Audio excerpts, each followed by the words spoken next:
Hello, my friend. I wanted to jump in really quick before this episode starts for the first announcement of the Dry January Kickstarter, my 30-day boot camp. If you did this with me last year, you know how amazing it was. So, of course, we're doing it again. And you know, I believe mastering your recovery is how you master your life. Because with the skills you learn when you're on a personal development path, you can master every area of your life. So join me in this Dry January Kickstarter 30-day boot camp. It starts on January 2nd. It's for you if you're frustrated because you feel like you don't even know where to start, or you're trying your best, it's time consuming, you're not getting the results you think you should have. You've tried and failed so many times, you're overwhelmed. This is for you. Or maybe you're crushing it and you're sober a few weeks or a few months already. This is still going to be good for you. This is how you'll want to start your year. I'll be doing live videos every week, personally answering your questions. We're going to do quick fix live chats where I work with people individually to help you with where you're stuck and get you the boost you need to keep pushing. It's going to be amazing. It'll all happen in a pop-up private Facebook group. That just means it only exists for the time of the boot camp and then it goes away again. All you need to do is go to addictionunlimited.com/bootcamp to sign up. Sign up now. Emails will start going out next week to get in the Facebook group when it opens. You guys, this is deep dive recovery stuff and it's 100% free. You heard me right, my friend. It's free. No excuses. Leave your BS at the door because we're getting down and dirty with sobriety. addictionunlimited.com/bootcamp. I will put that in the show notes also so you can get there right from your podcast app. And of course, I will post it in the Addiction Unlimited Facebook group also so you can get there straight from the Facebook group. addictionunlimited.com/bootcamp. Enjoy the episode. Hey, everybody. Welcome to the Addiction Unlimited podcast, where you get to learn everything you want to know about addiction and recovery.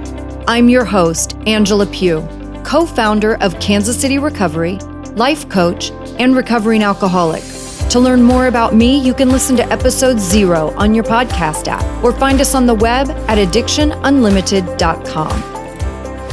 Oh, I'm excited about this conversation. This is another little gem that I found on Instagram, and I'm really excited to talk about mindset and recovery and all these things that I love. Lucy, thank you so much for coming on and being willing to have this conversation with me. It's so good to have you here. Yeah. Thank you, Angela. I'm so excited to be here and to talk to you. I was very surprised when you reached out to me. So I'm really happy to talk about this because I love talking about this in Instagram. Like you said, my name is Lucy. I go by the Sober Brown Queen on Instagram, where I talk about my journey, my sobriety journey, and to just share how it has been personally for me in regards to intentionally choosing not to drink again ever in my life. Now I can say that confidently, but I can tell you when I first started, I did not think I was going to say that I do not want to drink ever again in my life. And it's been, you know what, Angela, actually, I was just thinking about this. It was 500 days yesterday. So that's about an year and 5 months that I stopped drinking. It was like, what a wonderful milestone to share with you and everybody else. It's incredible. At some point, I feel like it just starts going so fast, that you do kind of lose track a little bit. And I know even for me in the beginning, I was so conscious of my days. And I remember one time sitting in a meeting next to this kid who was way younger than me. I was 33 when I got sober. He was probably 21, 22 at the time. And he was sharing in the meeting and he said he had a year and a half sober. And I remember thinking, I was looking at him, I was like, oh my gosh, I can't wait till I have a year and a half sober. Like it seemed like so long, Yeah. Yeah, literally, they say like in the beginning, it will feel like one day at a time, and it is. And I know for me, I used to struggle with that statement like, what do you mean one day at a time? I just don't want to think about it at all. But in the beginning, it kind of feels like that. You just have to take it one day at a time, and then somehow, somewhere, it clicks, everything gets, everything makes sense in your head, and you just stop thinking about it. So for me, how I keep track of those days is using an app, and then this all these fun milestones come up, and I'm like, oh my gosh, wow, it's been 500 days. Like that's amazing. Just That's really, so great. that's like how far I've come. That's my achievement. For me, it's a dopamine hit. Like, wow, I would not have that Yes. 500 days ago that this would be me talking about not drinking. Yeah, Right. I had no expectation. I love that you said too that it was hard in the beginning to think about not ever drinking again, because that's something that comes up in my Facebook group, especially that comes up over and over again. People are like thinking about forever, like it freaks me out. Yeah. And I didn't necessarily have that experience because I think I was so grateful to finally have backed myself into a corner that like I had to do it and I had to take it seriously. I was really grateful at the thought of never drinking again. I was like, "Yes, please. Like I am so done with this drama." But that's not everybody's experience. So I appreciate you sharing that it is hard to think in those terms from the Mm-hmm. beginning. Mm-hmm. Yeah. And I think I'm also just a little bit like you. For me, forever felt like really long. And I was a little scared that I was not going to make it forever. But the thought of how my life could potentially be if I never drank again, that thought was so much more comforting and reassuring to me, to think that I can go through life not drinking, because I had tried many times in the past and I had seen what alcohol was doing to me, and I did not like it at all.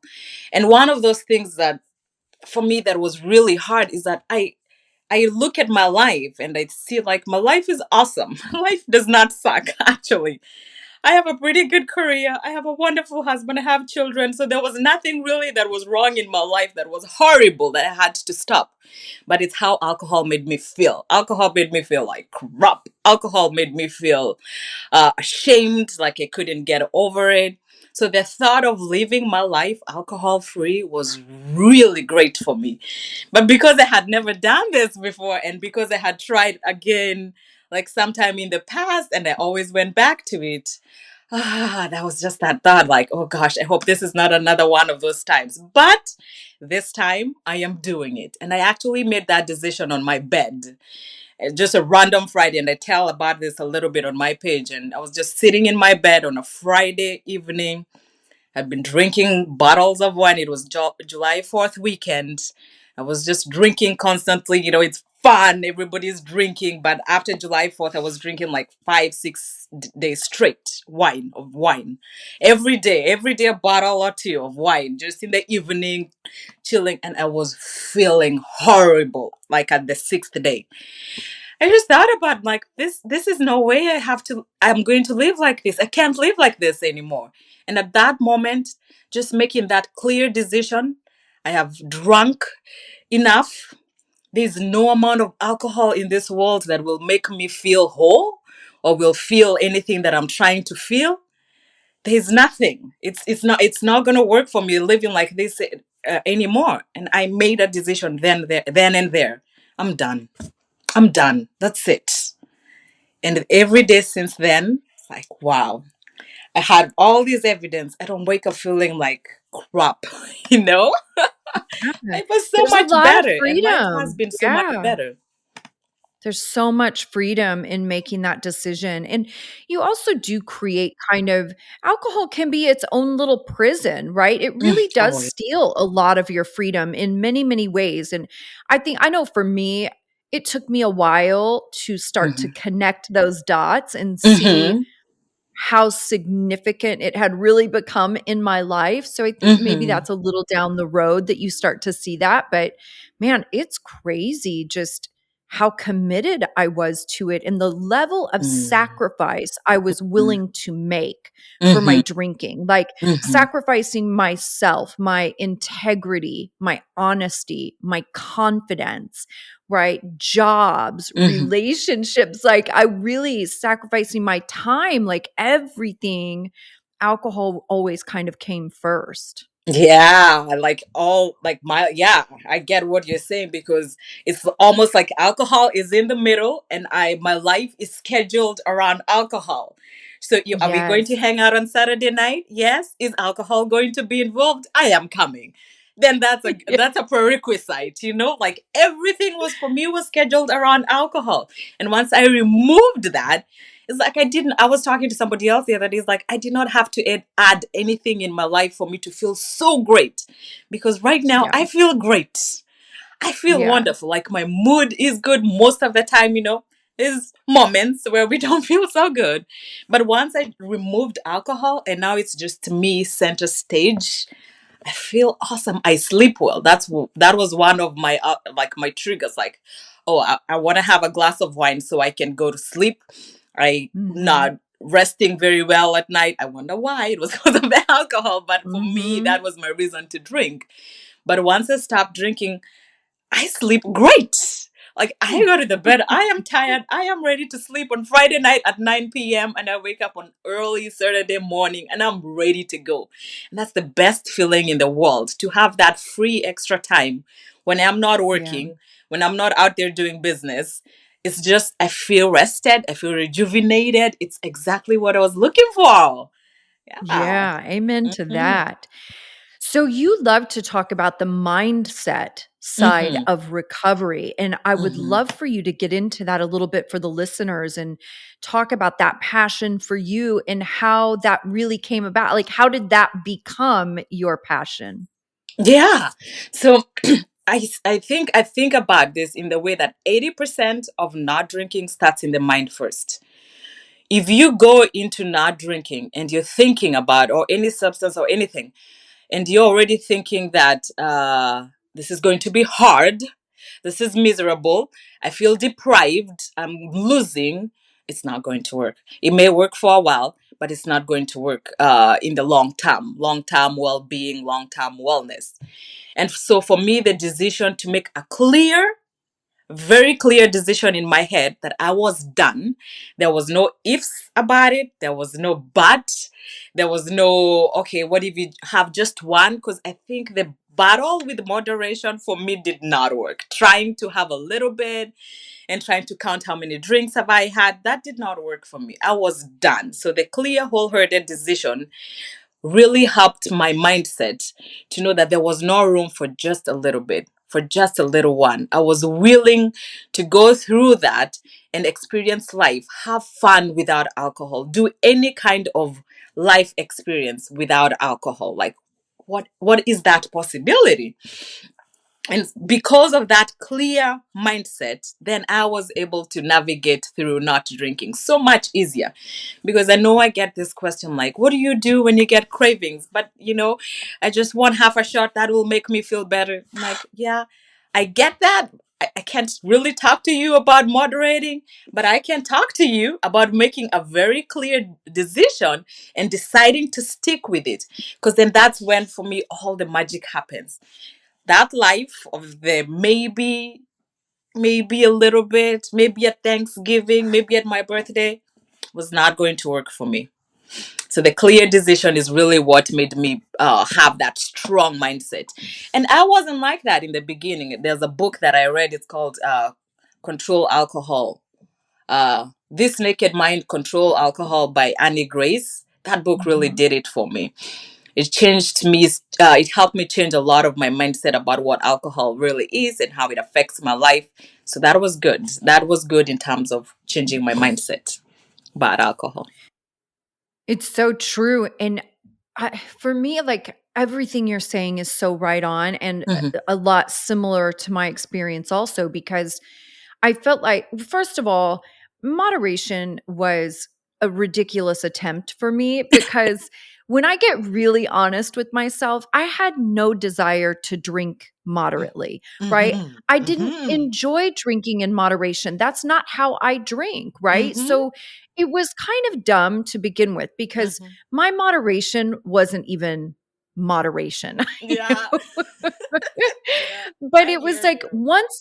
once I made the decision that I'm not having any, Mm-hmm.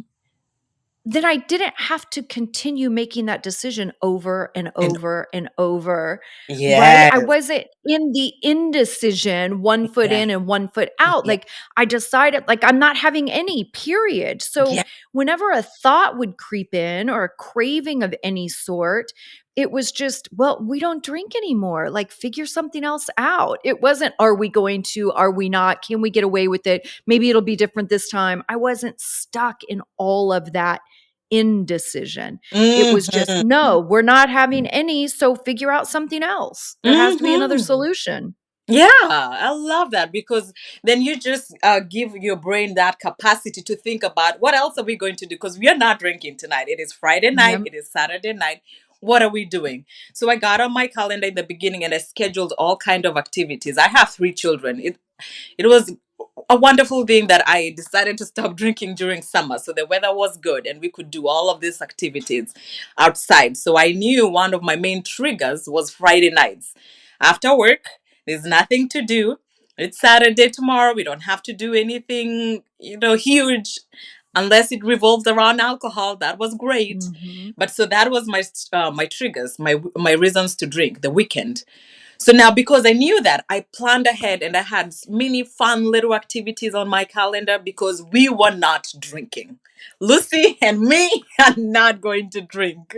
So we went Yes. outside with my kids and we went to so many parks.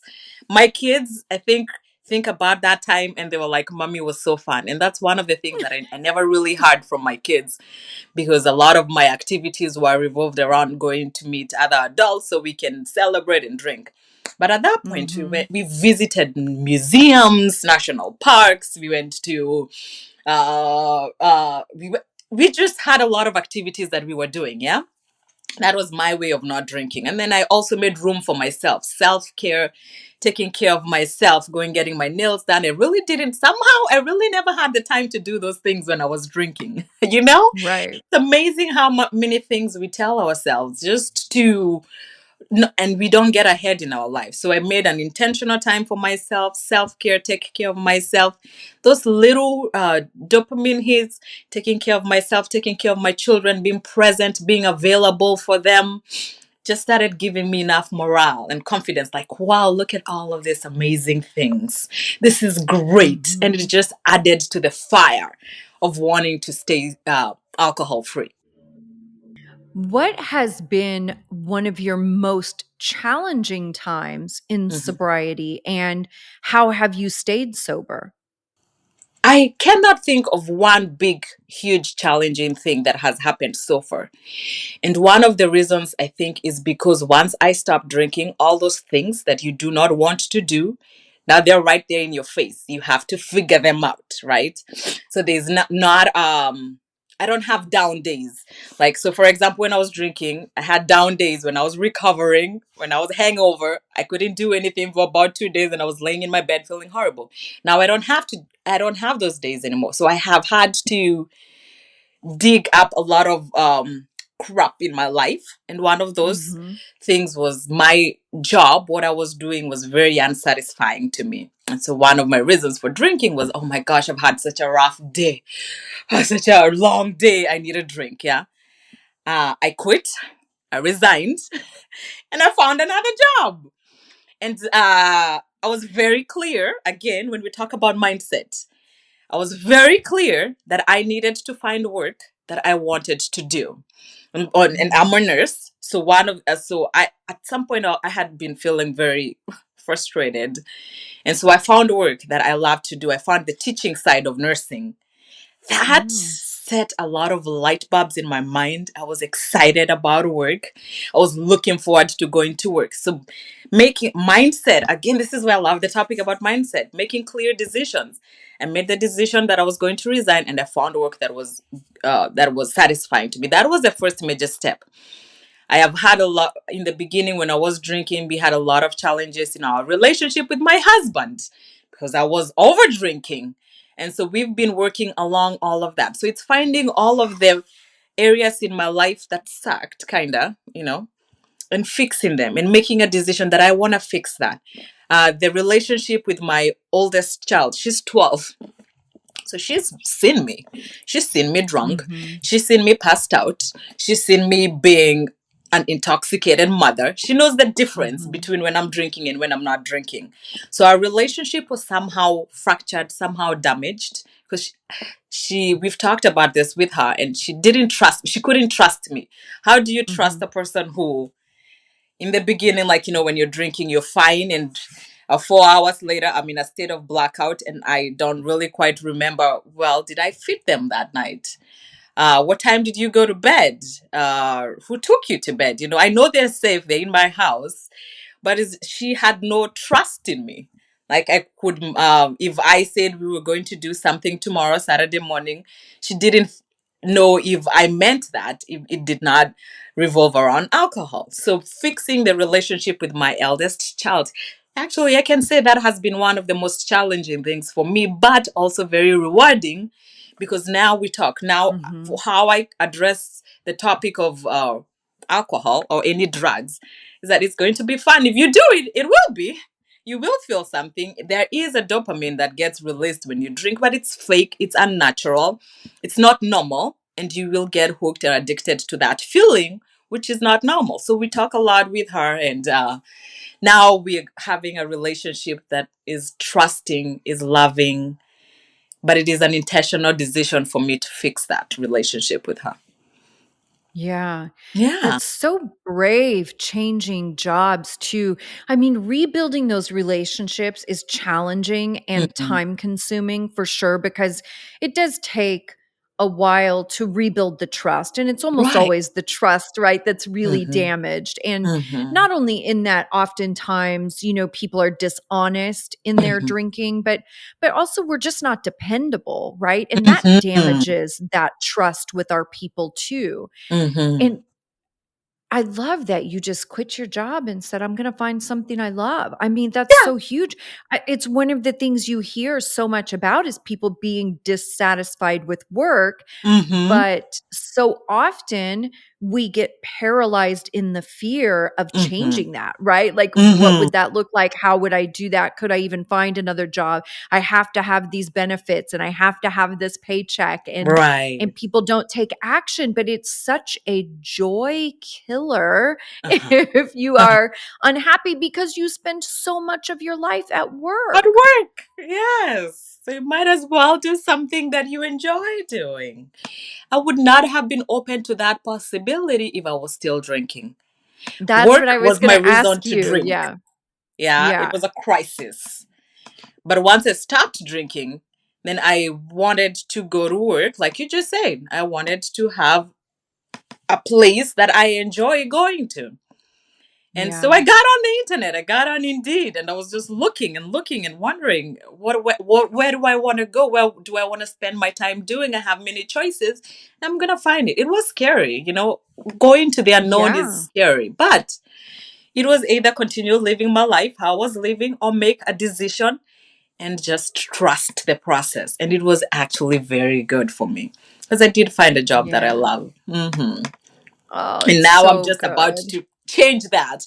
This is the crazy thing with me about not drinking. Is like you get to experience so much. I'm just about to change that and start my own business. And I'm really excited, but I'm like, I can do this. I have time. I have energy. I am motivated. It is fun. I can do this.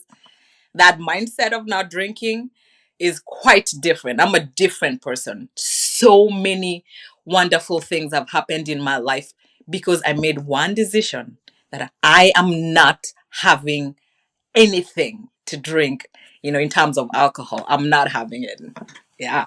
Yeah, yeah, it opens up a whole new world to you, like, Mm-hmm. I always say, like, I literally have been 2 entirely different people in one lifetime, Yeah. because I am every piece of me and who I am as a person is different today than it was when I got sober in 2006, like, Hmm. I'm a Oh, whole different human being. that's a long time, Angela. I didn't know Yeah, that. That's a long yeah. time. That's Yeah, wonderful. it is a long time. Yeah, my sober birthday's in January, so, Yeah. yeah, I have a big one coming up. We're gonna be 17. Oh, wow. Amazing. So crazy to think about. Yeah. And here I am, 500 days. It's Yes, I amazing love because I know that. exactly what It's you mean. amazing. Yeah. So what is your favorite mindset, I wanna say trick maybe, or or your favorite tactic, technique, strategy? Give the listeners something good. If they wanna start working on mindset, where would you tell them to start? Just that one thought of I am not drinking today. Maybe tomorrow, maybe next week, maybe forever sounds too much. How about just today? I am not drinking today. So, because I'm not drinking today, what can I do instead? Where can we go today? What else can I pick on today? And so, for me, how I did that is I had two things. One was easy, fun things, quick things to do. So, things that I could do with my children, things that I could do with myself, self care. And then I picked one hard thing intentionally. One hard thing that if I achieved it, I think I was just talking about this yesterday actually on my Instagram. One hard thing that if I achieved that, that would make me have a sense, a feeling of accomplishment. And this one hard thing would, I would focus my mind on it. It would occupy my mind. It doesn't make me feel drained. It doesn't make me feel tired, but I'm excited to do it. I picked two things. One was weight loss. I was about, I was about 40 pounds overweight, so I wanted to lose that. I wanted to lose that weight. And then the second thing, which was hard for me, and I say this, and sometimes people laugh, but it was my lawn. I picked to nurture my lawn. So I've never really had green grass over the summer, and I thought this is what I am going to do. I know nothing about gardening. I know nothing about what it takes to have a nice, nourished looking lawn, but I'm going to find out. And I went on the internet and I was looking at all these things, but it occupied my mind so much. It was fun for me. So those were my two things that I was focusing on every day. How do I get my lawn green all through the summer, and how do I lose the weight? And those were my hard things. At the end of summer, so I stopped drinking in July. By September, I had lost 10 pounds, and then I got my lawn green. But that gave me so much morale and a boost. So for your listeners, what I would advise: intentionally pick one hard thing to do. Go back to school, learn a new skill, start your business that you've always wanted to start. Uh, lose weight, practice for the marathon or run a marathon, do something challenging, because at the end of it, you will have such a morale boost. You'll want to keep going. I think this is so important too because as people with addiction, we have brains that move very fast. Mm-hmm. My brain requires a ton of stimulation. Mm-hmm. Like, I need to be active, I need to be challenged, stimulate, I Mm-hmm. need to be learning, I need to have things to think about. And I Mm-hmm. love that you picked your lawn. That's such a good one, but it really is anything. I mean, it could be anything that just Yeah. strikes your interest that you Mm-hmm. can channel your energy into. Mm-hmm. And it doesn't Mm-hmm. have to always require a bunch of people because Yeah. I definitely think early in sobriety, I think that it's usually better if your world gets kind of small in the very beginning. Like, you don't want to Yeah. be out a lot of places that are going to be triggering or around a lot of people that are going to be triggering or make you uncomfortable. You just don't want to you don't want to push yourself in that way, right? Because there's too much to lose. A hundred But if percent. Yeah. but you got to find ways to channel your energy and stimulate your brain because our brains, if they are not stimulated, they will turn on us in a Yes. second. Exactly. And they will look for something else to do. Like, you know about that drink. Maybe this is a good time to have that drink. So, what else are you doing Yes. instead? I love how you talked about that in the early stages. You might want to make your world smaller. I Mhm. didn't realize that's what I was doing in the beginning, but now I look back at it and I'm glad I did. I had, and I know it's scary to know that maybe you're going to lose a few people in your life because most Mhm. likely you will, but it's okay because then you start to develop really genuine authentic relationships. But in the Yes. beginning there, those triggers like you were talking about, people that you hang around with all the time, those can be triggers. They may want to make you feel like you want to drink. And so for me in the beginning, I just really wanted things that are, or activities that I could do by myself, with my husband, with my children, and that's it. Mhm.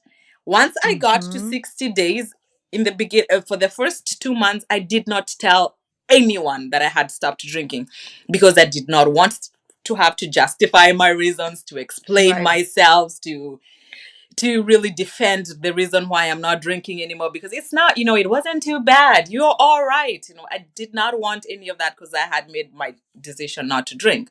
So in the beginning, it was just me and I doing my lawn outside and trying to lose weight, and my husband and my kids. And then after that, once I saw all these wonderful benefits, I was able to talk about it in a very convincing way because I was already convinced that I'm doing this. Yeah. Mhm.